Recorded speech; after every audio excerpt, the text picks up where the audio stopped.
Bah oui, moi je pense à vous présenter cet exemple en termes de communication. C'est vrai qu'on a eu, ça faisait partie des projets sur le premier plan d'action, et aujourd'hui on a introduit l'écriture inclusive au sein des différents services. Et ça me paraissait important, c'est un premier pas envers l'égalité.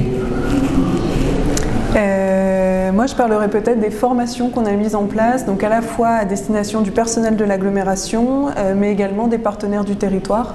On a formé près de 1000 personnes, donc en interne et à l'externe, lors du précédent plan d'action.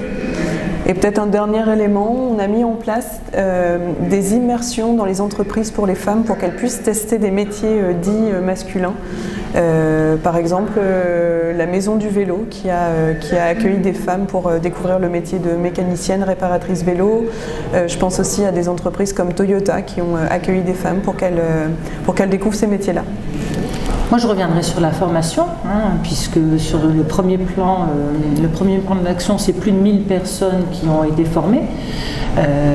Et aujourd'hui, quand on arrive et qu'on travaille pour Valenciennes Métropole, pour l'agglomération, la formation est obligatoire.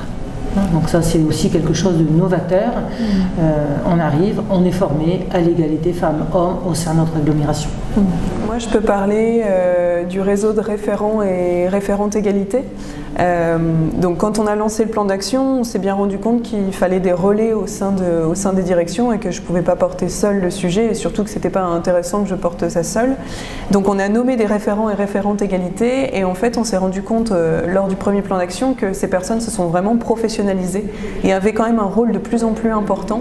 Et donc il a été décidé en fin d'année d'inscrire ce rôle de référent et référente égalité dans leur lettre de mission.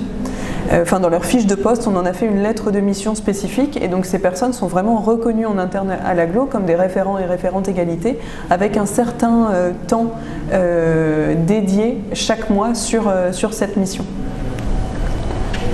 C'est fait de prendre conscience, en tout cas, l'ensemble des élus de Valenciennes Métropole, que les femmes n'étaient pas l'égale de l'homme et qu'il fallait travailler pour justement rendre cet accès égalitaire. Alors moi, mon défi, avant la fin de ce plan d'action, 2024-2027, c'est que les 35 communes signent la charte et s'engagent dans un plan d'action.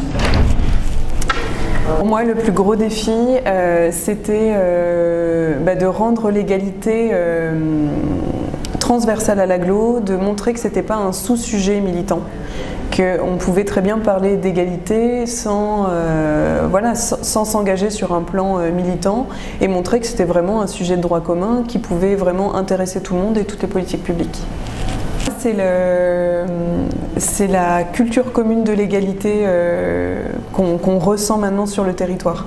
En fait, quand on a démarré le travail avec Isabelle donc en 2020, franchement, il y avait du chemin à parcourir, les personnes n'étaient pas formées, pas sensibilisées. Je pense que ça a embêté un peu qu'on parle d'égalité. Enfin, quand on voyait des réunions égalité dans l'agenda, on se disait « oh là là, qu'est-ce que c'est ?» Maintenant, c'est plus du tout ça.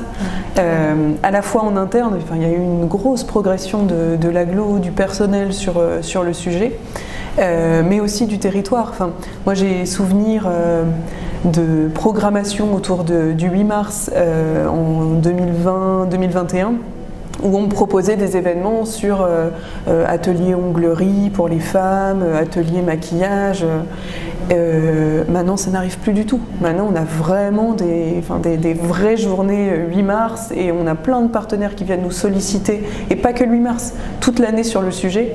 Donc voilà, moi je me dis que c'est une sacrée réussite, quoi. On est référencé comme étant les partenaires de l'égalité. Et ça, c'est important. Aujourd'hui, c'est vrai que quand on parle d'égalité, on nous cite et on cite notre agglo en exemple, parce qu'effectivement, on est arrivé à imposer, et je pense qu'imposer, c'est vraiment le terme, à imposer cette thématique sans violence, tout doucement.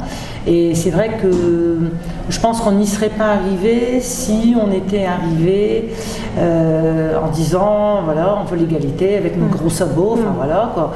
Non, on y est allé tout doucement, progressivement.